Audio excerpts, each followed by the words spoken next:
المحطة القديمة. المحطة القديمة من أكتر الحاجات اللي عليها جدل وكلام كتير عندنا في البلد، بالرغم إن هي كلها على بعضها مجرد أوضة، بس أوضة حجمها كبير شوية وخارج من جوانبها مواسير برضو ضخمة جدا. وده لأن المحطة دي كانت محطة الري بتاعت البلد، كان دورها بتستقبل المية اللي جاية من النيل وتبتدي توزعها على الترع وعلى المصارف.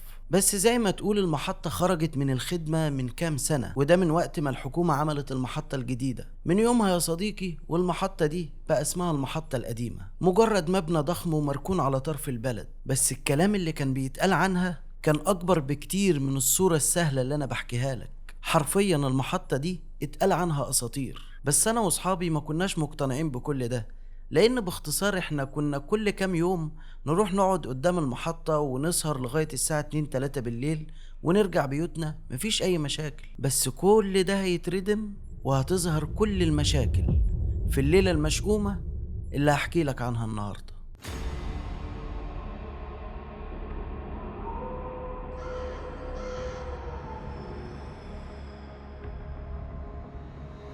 السلام عليكم، كل سنة وانت طيب يا صديقي.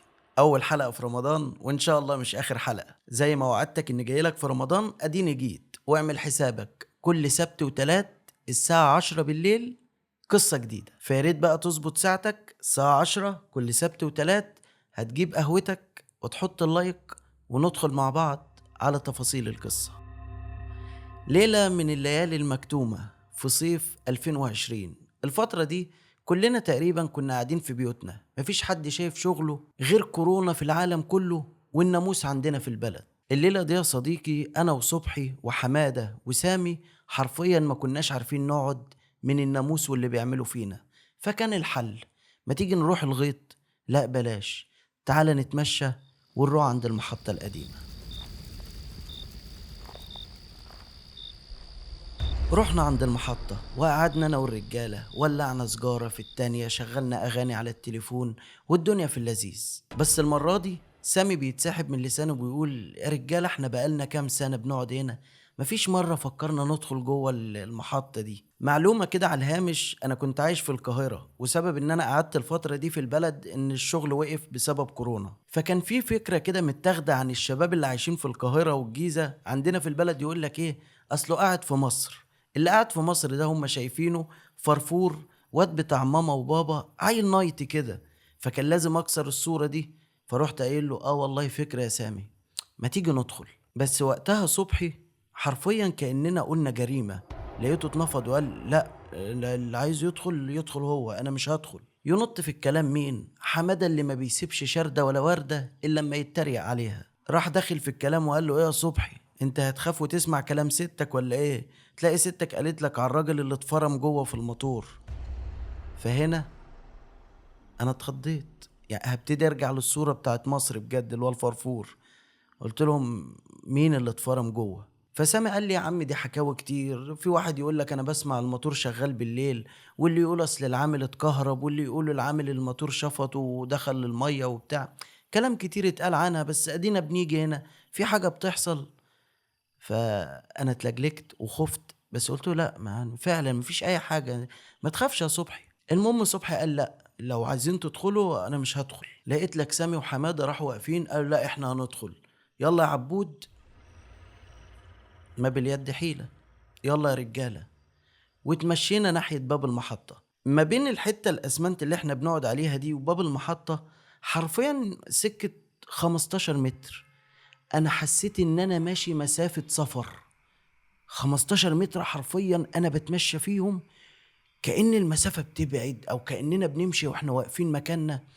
بدأ الاحساس الغريب فعلا يدخلني، بس زي ما قلت لك لازم احافظ على الصورة اللي انا عايز ابنيها. يا جماعة اللي عايش في مصر زي اللي عايش في بني سويف زي اللي عايش في اسيوط، كلها بني ادمين، في اللي بيخاف وفي اللي مش بيخاف.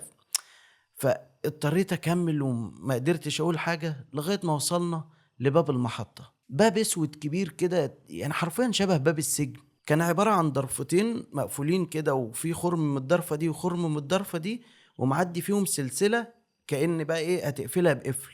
بس السلسلة كانت متدلدلة، وكأن اللي قفل الباب نسي يقفله بالقفل مثلا. فسامي اتكلم قال شفتوا اهي السلسله مصديه الباب يا جدعان، المكان ده مهجور من زمان ومفيش الكلام اللي بيقولوه ده. المهم حماده راح حاطط ايده على الباب، الباب اتفتح. مجرد ما دخلنا من الباب، عامل زي اوضه كبيره، يعني نفس المبنى من بره هو من جوه مجرد اوضه كبيره، وفي النص موتور ضخم جدا، بس تحسه مش مجرد موتور، تحسه وحش نايم كده على الأرض. ومن الحاجات الغريبة برضو الجو جوه كان برد بطريقة صعبة، رغم ان بقولك احنا رحنا عند المحطة هروبا من الحر والكتمة في البيوت، ولغاية ما كنا بره البوابة بخطوة كان الجو صيف وحر. دخلنا الموضوع اتقلب، جو بارد جدا، وريحة الصدى بتاعت الحديد والمواسير، وريحة زيت، عارف اللي هو فيه ربكة في مشاعرك كده. انت حاسس بأحاسيس غريبة، بس مش عارف تفسرها ومش عارف تتكلم. وانا تحديدا كانت اي كلمة مني هتتشاف بالجبن والخوف بتوع العيال اللي متربية في مصر. فاضطريت ان اكمل مع الرجالة وندخل وخلاص. بعد ما دخلنا عند الموتور اللي بقولك عليه، على اليمين كده كان في لوحة كنترول، لوحة كبيرة كان كلها السكاكين اللي هي بتاعت الكهرباء دي، وكلها نايمة لتحت، وكم لمبة بس كله مطفي مفيش كهرباء. حمادة في اللحظة دي بدأ يستهبل وقال اهو فين بقى العفاريت اللي بيقولوا عليها والجن والبتاع. في الوقت ده انا ضحكت له ضحكة اللي هو كده، بس انا من جوايا مرعوب. واللي زاد رعبي ان وانا بحاول اودي الفلاش يمين وشمال، الفلاش راح على لوحة الكنترول تاني. في اللحظة دي لقيت سكينة من سكاكين الكهرباء بتتحرك فوق وتحت بطريقة مريبة، تحس ان هي بتتنفس. في اللحظة دي رحت مقرب من سامي، قلت له شايف السكينة دي بتعمل ازاي؟ سامي قال لي لا انا مش شايف حاجة، وراح قرب منها كده، وفجأة راح قايل يا نهار اسود دي بتتحرك. انا اتلبشت لما هو قال كده، بس حمادة برضو اللي دوره يتريق بس قال لي ايه المشكلة يعني، ما ممكن يا جدعان يبقى فيها شحنة كهرباء ضعيفة ولا حاجة. رحت انا ردد عليه قلت له حتى لو في شحنة كهرباء، لمبة من اللمبات دي هي اللي هتنور، مش السكينة اللي هتتحرك. ومجرد ما انا نطقت الكلمة دي الاقي لك لمبة من اللمض راحت منورة احمر. في نفس اللحظة حمادة راح راجع خطوتين لورا وقال يا حلاوة، ده باين الموضوع بجد. سامي لما لقى الموضوع هيقلب برعب قال يا جدعان لا عادي، ممكن فعلا يبقى في شحنة ضعيفة في الكهرباء، واحنا لسه دخلنا عشان نخاف الخوف ده كله. بس الحقيقة سامي كان باين في صوته انه خايف، لكن اللي هو بيحاول يلم الدنيا ويلطف الجو، لكن للأسف لا لحق يلطف ولا يلم، عشان في نفس اللحظة نسمع لك في ماسورة كبيرة من المواسير صوت خبط من جوه كأن حد بيصلح.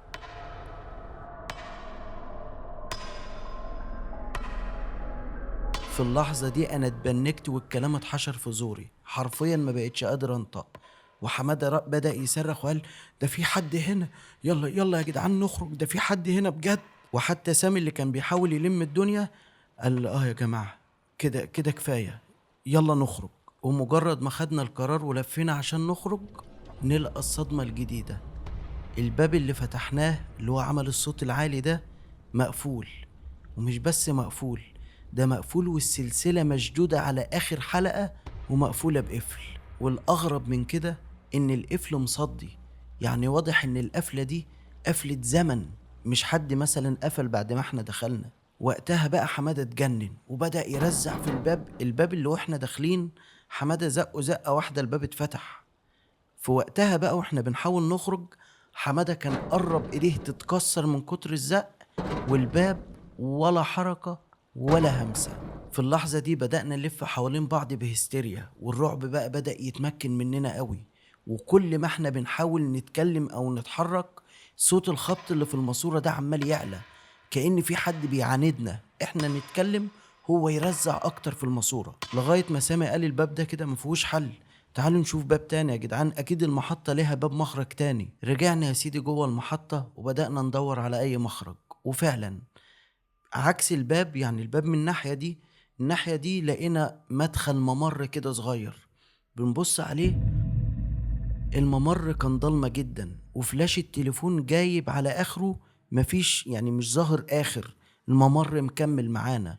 وكل ما ندخل نبتدي نحس رجلنا بتهبط في مية، عارف اللي هو بدأنا ندوس في مية كأن الترعة من بره مرشحة مية جوه المبنى. المهم اننا فضلنا ماشيين لغاية ما بدأت اسمع صوت همس كده بس مش واضح قوي، لكني فسرت اللي بيتقال: النوبة، النوبة.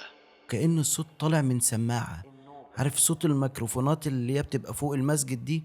نفس الصوت بس جاي بهمس من بعيد. بس انا سمعته وعملت عبيط ما اتكلمتش لغاية ما حمادة قال: جماعة، حد سامع اللي انا سامعه؟ رد عليه سامي قال له: امشي زي ما انت وما تتكلمش. وسمعنا كلام سامي وكملنا مشي من غير كلام لغاية ما وصلنا لآخر الممر. وفي آخر الممر لقينا باب أوضة، بس باب أوضة قديم قوي. المهم إننا قلنا هو ده باب الخروج، وفعلا سامي حط إيده على الأكرة وراح فاتح الباب. ولكن للأسف ما طلعش باب خروج ولا حاجة، ده طلع باب مكتب صغير. لما فتحنا لقيناه مكتب صغير زي مكتب الموظفين كده، فيه ترابيزة صغيرة وجنبها كرسي مكسور، وعلى المكتب دفتر كبير ومفتوح. سامي قرب من المكتب وبدأ يبص على الدفتر، وبعد ما بص قال: ده دفتر النبطشية. فعلا لما قربنا كلنا وبدأنا نبص مكتوب الاسم، التاريخ، المستلم، المسلم، وكم ملاحظة تاني كده. بس الملاحظة الأغرب لما لقينا مكتوب اليوم الخميس. في اللحظة دي حمادة قال: ده النهاردة الخميس. فأنا قلت له: يا عم مش لازم يبقى النهاردة، ما هو في 100 خميس. فسامي قال له: أيوة صح، ما كل أسبوع في خميس يا عم حمادة، يعني يمكن ده خميس من 100 سنة. حمادة قال له: يعني الخميس اللي من 100 سنة يبقى مكتوب جنبه 11/9/2020. هنا الرعب يا صديقي دب في قلوبنا كلنا، واللي دب الرعب أكتر في قلوبنا لما بدأنا نشوف باقي المكتوب في الورقة، علشان نلاقي في خانة اللي استلم الساعة 3 اللي استلم أحمد عبود، الساعة 9 اللي استلم صبحي سالم. صبحي أصلا بره ما دخلش معانا. فحمادة بدأ يتكلم قال: انت كتبت الكلام ده امتى؟ انا في اللحظة دي كنت بترعش، قلت له: كتبت ايه يا ابني؟ انا لا معايا قلم ولا لمست الدفتر اصلا. في اللحظة دي راح سامي قافل الدفتر خالص وقال لي: يلا يا جدعان، يلا لازم نمشي من هنا. ويا دوب سامي قال الكلمة دي وبدأنا نخرج من المكتب، ونلقالك المكان كله بيترج بينا. مش ده المرعب. المرعب ان في نفس اللحظة بدأنا نسمع صوت مستحيل يتفسر غلط. الموتور اللي في الصالة بره بدأ يدور. فعليا كلنا سمعنا صوت الموتور وهو بيحاول يشتغل، وفي نفس اللحظة واحنا بنتنفض وجسمنا حرفيا بيترعش من الخضة بتاعة الموتور، فاكر الصوت اللي سمعناه في الممر، الهمس اللي كان عمال يقول: النوبة، النوبة؟ سمعناه تاني، بس المرة دي واضح جدا، وعرفنا مصدر الصوت أصلا. مصدر الصوت كان ميكروفون صغير متعلق في الركن بتاع المكتب، وبدأ يطلع منه صوت بيقول: يا نبطشي، استلم الوردية، المية هتطلع. وفعلا في نفس اللحظة بدأت أحس إن المية اللي في الأرض بتعلى وبدأت تغطي كف رجلي كله. ولقيت لك حمادة بدأ يتخنق ويقول: يا جماعة أنا مش قادر أتنفس، يا جماعة أنا نفسي بيروح. سامي بدأ يمسكه من إيده ويقول له: طب يلا يلا عشان نخرج.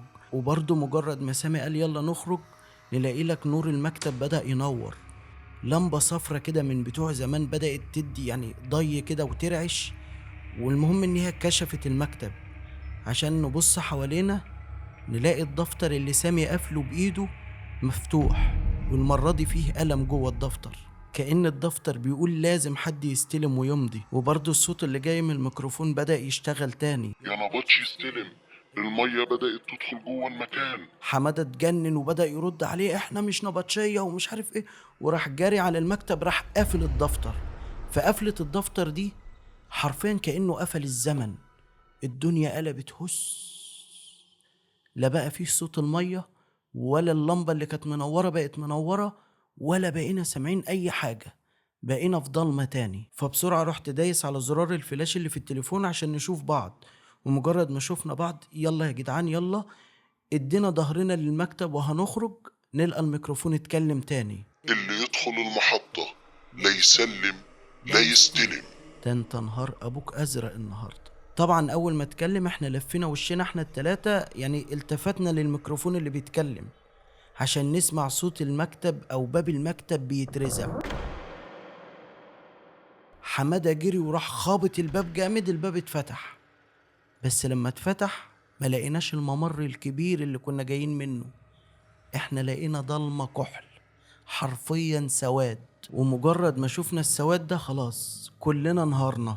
حمادة ده وقع على ركبه وبقى عمال يصرخ ويقول يا رب يا رب خرجنا من هنا يا رب. بس مفيش خلاص حل تاني غير ان احنا انا وسامي مسكنا حمادة من ايدين الاتنين وبدأنا نشده. قام معانا ورحنا ماشيين في الضلمة، ما نعرفش احنا رايحين فين، بس مفيش طريق تاني. دخلنا جوه الضلمة دي، نور الفلاش بتاع التليفون مش منور جواها حاجة، يعني الفلاش منور بس مش كاشف اي ملي قدامك. فضلنا ماشيين كده ماشيين لغاية ما لقينا نفسنا فجأة في الصالة اللي فيها الموتور الكبير. بدأنا نتلفت حوالينا يمين وشمال، الباب اللي دخلنا منه مقفول، وورانا الممر اللي مش هندخله تاني. يمين وشمال لغاية ما سامي قال يا جماعة الماسورة دي أكيد بتخرج لبره. بنبص لقينا يعني فاهم فتحة ماسورة كبيرة كده، اللي هو تعدي إنسان نايم على بطنه. فحمادة قال له هنخش الماسورة نفطس جواها، قال له مفيش حل لازم نخرج. واحنا من بره عارفين ان الأوضة اللي هي بتاع المحطة دي المواسير طالعة منها على الترع بره، فاللي هو هنخرج منها نقع جوه أي ترعة بس نخرج من المحطة. وفعلا سامي راح مميل داخل جوه، يعني بقى يحبي على ايديه ورجليه وانا وراه وحمادة في ظهري. وبدأنا ندخل، احنا مش سامعين غير صوت التكتكة بتاع اللي هو الخبط جوه الماسورة وضلمة كحل. فضلنا ماشيين لغاية معرفش مشينا قد ايه. المهم لقيت لك سامي بيقول عبود انت ورايا؟ قلت له اه وراك. حمادة انت ورايا؟ قال لي وراك. وفضلنا مكملين شوية كمان وراح سامي متكلم عبود انت ورايا؟ قلت له ايوه وراك. ده مش صوت سامي اللي سأل. الصوت اللي سألني شبه صوت سامي، لكن انا متأكد ان ده مش صوت سامي اصلا. بس مفيش حل ومش قادر اتكلم، فكملنا ماشي زي ما احنا. فضلنا نزحف، تقول نفق بقى كام كيلو احنا ماشيين جوه الماسورة بنحبي بقالنا كتير قوي، لغاية ما بدأ في آخر الماسورة في ضي خفيف كأن في ضوء قمر بره. فضلنا مكملين لغاية ما لقينا نفسنا بنطلع من بير كده في وسط غيط. طلعنا منه نبص حوالينا، المحطة على بعد 10 كيلو مثلا، محطة بعيد.